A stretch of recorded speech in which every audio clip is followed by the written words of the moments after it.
본 영상은 삼체 원작 소설 1, 2, 3부 중 3부 중반까지의 내용을 요약한 영상입니다. 만약 원작에 대해 더욱 심도 있는 이해를 원하시는 분들께서는 우리 채널의 정주행 영상을 시청해 주시면 감사하겠습니다. 그럼 요약 영상 바로 시작합니다. 과거 중국의 문화 대혁명 당시 예원제라는 소녀가 있었습니다. 그녀는 누구보다 비극적인 인생을 살았던 인물로 그녀의 아버지는 홍위병에게 맞아 죽었고 어머니는 그런 아버지를 반동분자라고 고발했습니다. 그리고 이후 예원제는 공산당의 강제노역에 끌려가 온갖 고초를 겪게 됐습니다. 하지만 그녀는 물리학자였던 부모님의 재능을 물려받아 누구보다 천재적인 머리를 지녔었습니다. 그녀의 능력을 알아본 당국은 예원제를 홍안기지라는 외계 전파 통신 연구시설로 보내게 됩니다. 홍안기지는 외계 문명과의 교신을 위해 전파 신호를 송수신하는 연구소였습니다.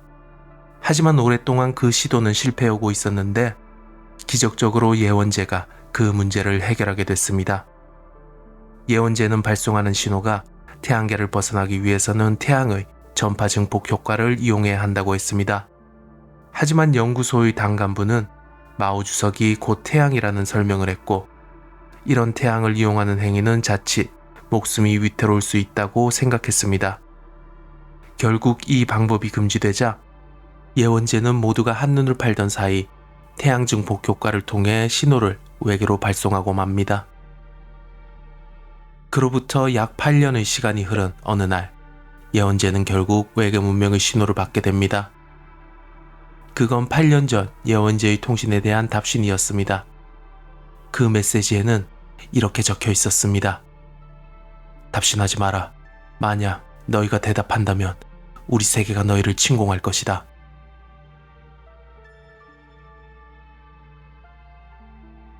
지구로부터 약 4광년 떨어진 알파 센타우리계에는 3개의 항성과 1개의 행성으로 이루어진 삼체 항성계가 있었습니다.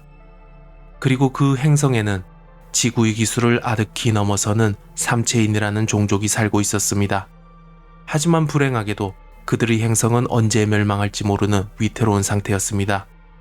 바로 3개의 항성으로 인해 행성은 수백 년간 빙하기가 오거나 폭염이 지속되는 마치 지옥과도 같은 곳이었습니다. 그로 인해 그들은 수억 년의 세월 동안 200번이 넘는 멸종을 경험했고 그렇게 지금까지 오게 됐습니다. 그런 그들에게도 최근 구원의 한 줄기 빛이 생겼습니다.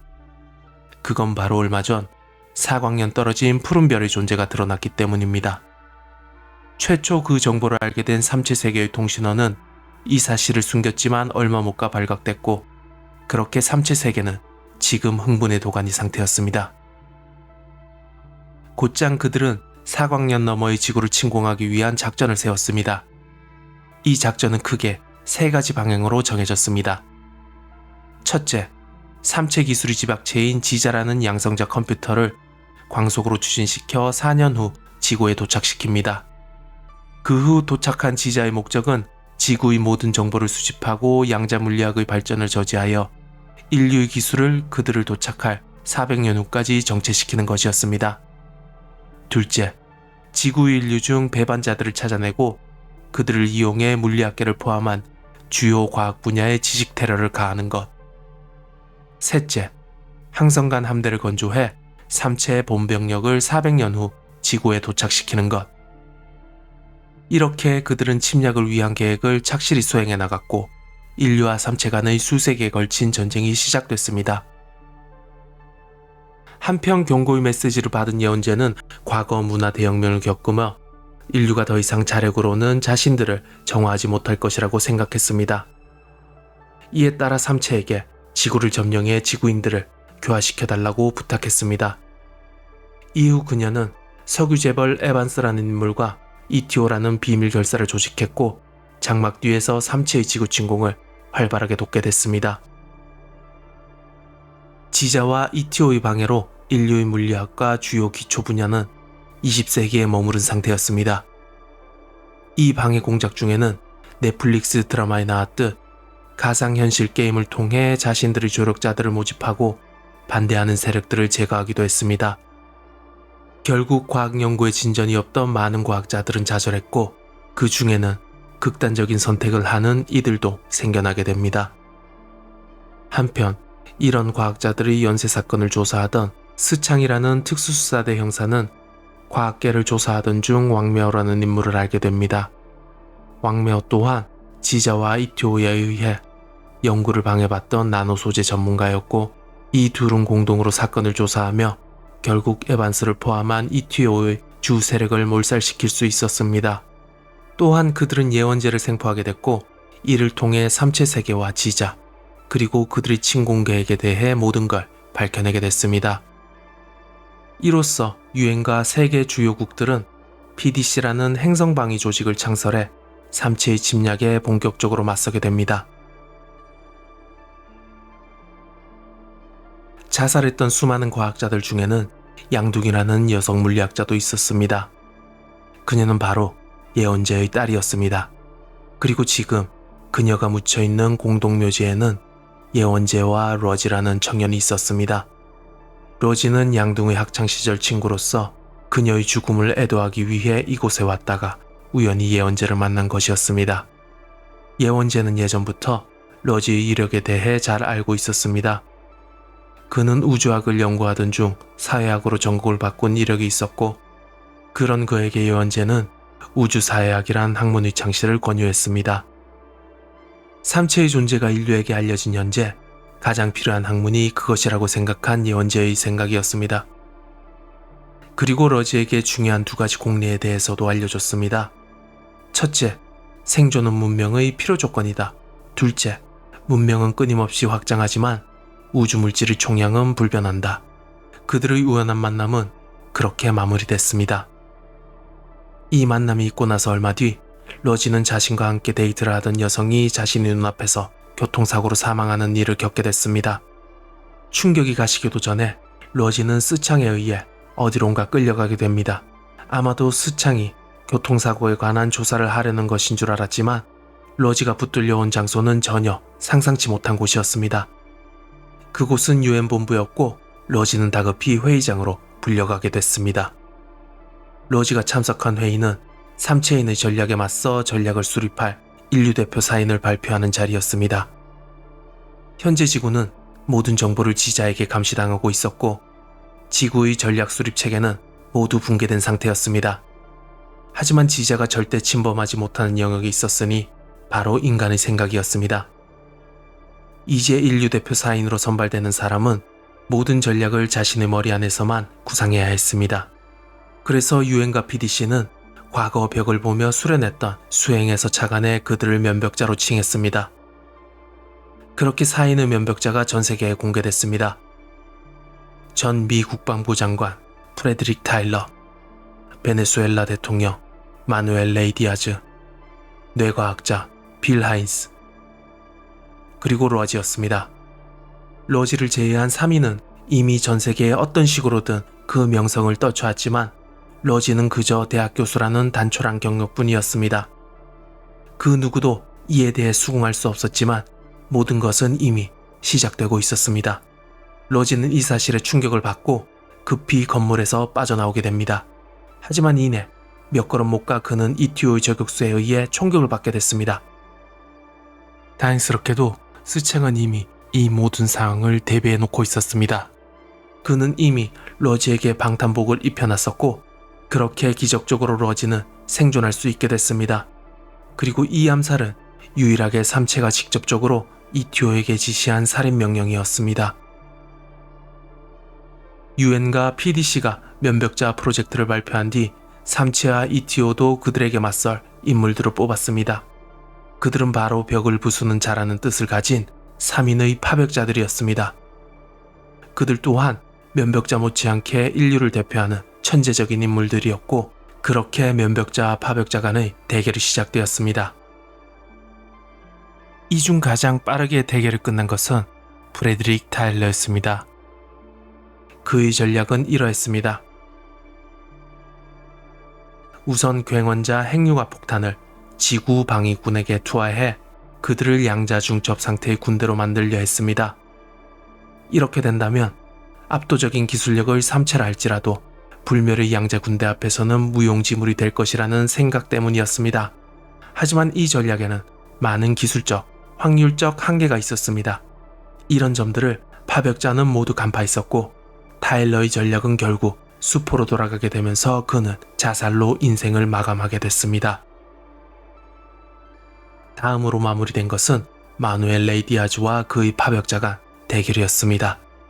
마누엘 레이 디아즈는 수천만 개의 핵폭탄을 수성에서 폭발시켜 수성을 태양으로 추락시키려 했습니다. 만약 이렇게 된다면 이후 태양은 폭주하게 되고 결국 적색 거성으로 변한 태양에 의해 모든 행성들이 파괴될 수밖에 없었습니다. 이는 태양계의 파괴를 무기로 삼체를 협박하는 공멸 전략이었습니다. 하지만 이 전략 또한 많은 불확실성과 기술적 한계를 극복할 수가 없었고 이 점을 정확히 파악한 파벽자에 의해 마누엘 레이 디아즈 역시 자살로 그 생을 마감하게 됐습니다. 두 명의 면벽자가 인류 구원을 위해 목숨을 바치는 동안 로지는 그 모든 부담감을 벗어버리고 그저 면벽자의 권리만을 즐기고 있었습니다. 그는 꿈에 그리던 이상형 장예인이라는 여인과 아이를 낳아 행복하게 살며 모든 책임에서 도피 중이었습니다. 하지만 장예는 자신과 아이로 인해 면벽자 로지가 임무를 수행하지 않는 것에 죄책감과 실망감을 느꼈고 결국 그를 떠나 장기 동면에 들게 됐습니다. 그 일로 충격을 받은 로지는 드디어 면벽자로서의 각성을 이뤄내게 됐습니다. 그는 우선 자신이 면벽자가 된 이유에 대해 고민했고 그 비밀이 예원제와의 만남에 있다고 확신했습니다. 그리고 그때 나눴던 대화를 수없이 곱씹으며 로지는 오랜 기간 면벽 수행을 했고 결국 하나의 주문을 완성하게 됩니다. 그건 별을 파괴할 저주의 주문이었고 그는 바로 주문의 효과를 확인하기 위해 50광년 밖의 행성에 저주를 걸었습니다. 저주의 주문이 통하는지 확인하기 위해서는 오랜 시간이 필요했기에 그는 장기 동면에 들게 됐습니다. 또 다른 면벽자 빌 하인스는 앞서 죽었던 면벽자들과는 달리 파벽자의 눈을 피해 마인드 스탬프라는 기술을 개발했습니다. 그 기술은 특정 신념을 인간에게 각인시키는 것이었고 이 기술을 통해 지원자에 한하여 우주방위군에게 승리에 대한 확신을 심어주게 됐습니다. 그렇게 하인스의 면벽자 계획은 성공했고 삼체의 선발대가 도착하는 시기까지 그도 동면을 하게 됐습니다. 그들이 잠든 후 오랜 시간이 흘렀고 현재 인류는 무한대에 가까운 핵융합 에너지를 토대로 2000대 규모의 우주함대군을 가지게 됐습니다. 이와 비슷한 시기에 동면에 들었던 로지와 하인스가 깨어나게 됐습니다. 하지만 그들은 자신들의 예상을 훨씬 웃도는 인류 함대의 수준을 보고 더 이상 면벽자 프로젝트가 필요 없다고 생각했습니다. 인류 또한 자신들의 기술력이 이미 삼체를 넘어섰다고 확신에 차 있었습니다. 하지만 얼마 후 도착한 삼체의 선발대 소형 우주선 단 한 대에 의해 지구의 함대 대부분이 괴멸됐고 그제서야 그들은 삼체의 진정한 무서움을 알게 됐습니다. 그리고 그와 비슷한 시기에 우주함대에는 장베이하이라는 군인이 있었습니다. 그도 러지처럼 과거 동면했다가 최근에서야 깨어난 인물입니다. 그는 이미 이 모든 패배를 동면전에 예상했었고 그가 이 시대에 깨어난 이유는 소수의 함대 인력만이라도 태양계 밖으로 도피시키기 위해서였습니다. 그렇게 그는 함선 한 대와 선원들을 납치해 태양계를 벗어나 외우주로 도피했습니다. 그리고 최근 함대의 괴멸을 목격한 로지는 자신이 과거 저주를 걸었던 행성을 찾아봤습니다. 그의 예상대로 그 행성은 미확인 공격체에 의해 사라졌었고 그는 자신의 저주가 실제한다는 사실을 깨닫게 됐습니다. 사실 저주의 진실은 이러했습니다. 예원제가 과거 알려주었던 두 가지 공리에 의하면 이미 우주는 수많은 고등 문명체로 가득 차 있었습니다. 그리고 그들은 자신의 존재를 숨기고 타 문명의 존재가 발견되는 즉시 말살해 오고 있었던 것입니다. 로지는 그저 파괴됐던 행성의 좌표를 우주 전체로 발송한 것뿐이었고 이름 모를 제3의 문명체가 이를 수신받아 공격을 했던 겁니다. 이제 로지는 이 방법을 삼체에게 사용했습니다. 그는 삼체 성계의 좌표를 우주 전체로 발송하겠다는 협박을 했고 삼체는 결국 로지 앞에 무릎을 꿇게 되면서 지구는 드디어 전쟁을 종결시킬 수 있었습니다. 그렇게 로지도 장년과 아이를 찾아내 다시 일상의 행복을 찾게 됐습니다. 삼체의 침공이 시작된 21세기 초 청신이라는 인물이 있었습니다. 그녀는 우주항공기술 엔지니어로 현재는 PID라는 국제기구에서 로켓에 관련된 연구를 하고 있었습니다. 그리고 그녀의 상간이자 PID 국장 웨이드라는 인물은 결과를 내기 위해선 수단 방법을 가리지 않는 냉혹한 인물이었습니다. 그런 PID 국장은 현재 계단 프로젝트라는 삼체함대 정보 수집 프로젝트를 진행 중이었습니다. 이는 현재 인류가 낼 수 있는 최대 속도인 광속의 10% 정도로 사람의 뇌를 삼체함대로 보내는 계획이었습니다. 삼체인들은 분명 인류의 뇌를 수거해서 연구할 거라는 예상을 했기에 펼칠 수 있던 작전이었습니다. 그리고 그 프로젝트에 사용된 뇌는 청신의 대학 동창이자 그녀를 오랫동안 짝사랑해왔던 윈텐밍이라는 불치병 환자였습니다. 청신은 직접 윈텐밍을 찾아가 이 프로젝트에 지원해달라고 부탁했고 그는 씁쓸한 마음을 숨기고 이를 수락했습니다. 그리고 그녀가 몰랐던 사실이 있었습니다. 사실 윈텐밍은 자신의 모든 재산을 털어서 익명으로 청신에게 200광년 떨어진 항성계를 선물했습니다. 이 시기 이후에는 우주방위 프로젝트의 비용을 조달하기 위해 이런 식으로 항성계를 판매 중이었습니다. 결국 윈텐밍의 뇌가 적출된 후에야 그 사실을 알고 청신은 그에게 큰 죄책감을 느끼게 됐습니다. 그리고 청신은 얼마 후 PID의 미래 연락관으로 지정돼 장기 동면에 들게 됐습니다.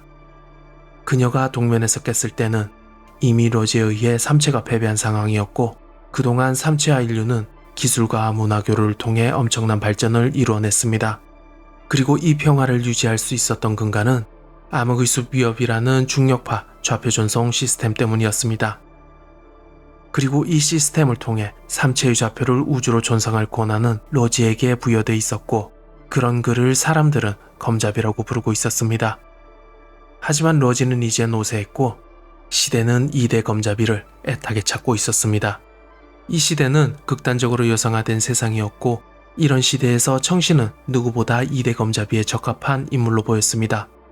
결국 청신이 2대 검잡이가 됐고 그녀가 검잡이의 권한을 로지에게 인수받는 순간 모든 평화는 무너져 내렸습니다.